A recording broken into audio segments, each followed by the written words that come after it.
Councils are one of the most important ways that we function in the church. The latest handbook release provides that stake councils meet monthly instead of 2 to 4 times a year. The High Council, in their second meeting of the month, can cover business affairs, approvals, that kind of thing, and then invite other organizational heads into the meeting to conduct a stake council meeting.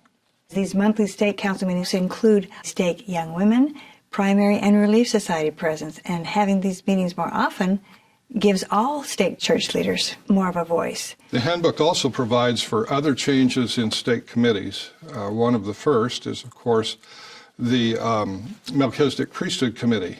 That committee has now been changed and is now called the Stake Adult Leadership Committee. This committee meets as needed to counsel and support the work of salvation and exaltation in the wards, particularly the elders' quorums and the Relief Society presidencies. That committee now consists of the stake presidency, the Relief Society presidency, high counselors that are assigned to elders' quorums, and can also include, from time to time, elders' quorum presidencies and Relief Society presidencies. The Stake Adult Leadership Committee meets together to consider ways that they can support the wards, specifically in new responsibilities that Elders Quorum presidents and Relief Society presidents have. The Relief Society and Elders Quorum presidencies have a particular responsibility now for both missionary work and temple and family history work, and we're very excited that they're going to be working together on those responsibilities. The second stake committee that has been changed is the Aaronic Priesthood and Young Women's Committee. The Aaronic Priesthood Young Women Committee is now going to be called the Stake Youth Leadership Committee. That committee consists of a counselor in the stake presidency, the Young Women's Presidency, the Stake Young Men's Presidency, and assigned high counselors. Stake Sunday School President may also serve optionally as a member of this committee. Selected youth could also be invited as needed. Their real function is to make sure that the work of salvation and exaltation goes forward, including the youth.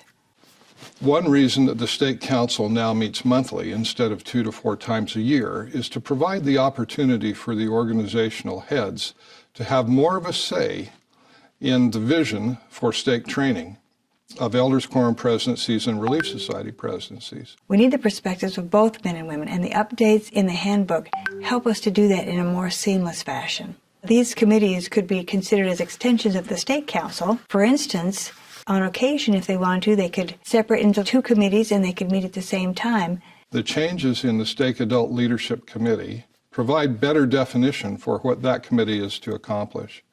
It gives flexibility to the stake presidency to allow that committee to meet as often as needed and consider the needs of the wards in the stake. The Youth Leadership Committee continues to accomplish many of the functions that the Aaronic Priesthood and Young Women's Committee used to accomplish. It provides support for the strength of the youth conferences and other multi-stake and multi-ward activities. These councils and committees work together. The Stake Council sets forth the vision and the strategy, and then the new committees implement that strategy.